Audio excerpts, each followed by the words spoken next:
কোনো হয় নাই আর কি। ওহো, এটা অফ হয়ে গেছে ভিডিওটা আবার। মানে এইখানে কালি এইখানে পড়া এই কোমর পড়া এইটা বিরাট ব্যথা হয়েছে এইটা। আচ্ছা। এই ভরি সরি এই হাতগুলা পিছনে কালি যে কি করার পাছত আজি এখানে ভালো লাগছে আর কি। কালকে যে সন্ধ্যাবেলা ট্রিটমেন্ট দিলাম, দেওয়ার পরে হ্যাঁ আজকে একটু ভালো লাগছে। হ্যাঁ ভালো লাগছে, ভালো লাগছে না? হ্যাঁ বিষটা ওঠা নাই। আচ্ছা, আগে হাত কতটুকু উঠাইতে পারতা তুমি? এখানে এটুকুন উঠাইতে পারতা না? আর এখন কতখানি? 2 দিন মাত্র ট্রিটমেন্ট দিছি আমি, এখন এইটুকুন উঠাইতে পারো না? আচ্ছা আচ্ছা। আর আগে তো তুমি পায়ের গোড়ালিটা ফেলতে পারতা না, খালি পায়ের গোড়ালিটা, হ্যাঁ গোড়ালিটা কোনো রকমে ফেলে ফেলে হাঁটতে। এখন তো পায়ের পাতাটা ফেলতে পারো। হ্যাঁ আর কি হাঁটো তো একটু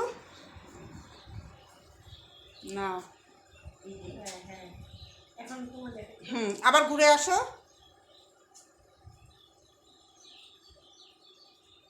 এখন তো পায়ের পাতাটা ফেলতে একটু মানে কমফোর্টেবল লাগে, এখন পাতাটা ফেলতে পারো। আচ্ছা আচ্ছা, ঠিক আছে। এটা মানে তো বিষয় না, বিষয়ের কারণে ভালো করে কি হয় না। এখন এই ট্রিটমেন্টটা কেমন লাগতেছে তোমার? এই ট্রিটমেন্ট আমি যে ট্রিটমেন্টটা তোমাকে দিতেছি, দেওয়ার পরে তোমার কেমন লাগতেছে? ভালো লাগছে। ভালো লাগতেছে না? হ্যাঁ আচ্ছা ঠিক আছে। আমি মাত্র 2টা ট্রিটমেন্ট দিছি, তো 2টা ট্রিটমেন্টের পরে উনি এতটুকু রিলিফ পাইছে আর কি। হ্যাঁ হ্যাঁ, নিশ্চয়ই নিশ্চয়ই।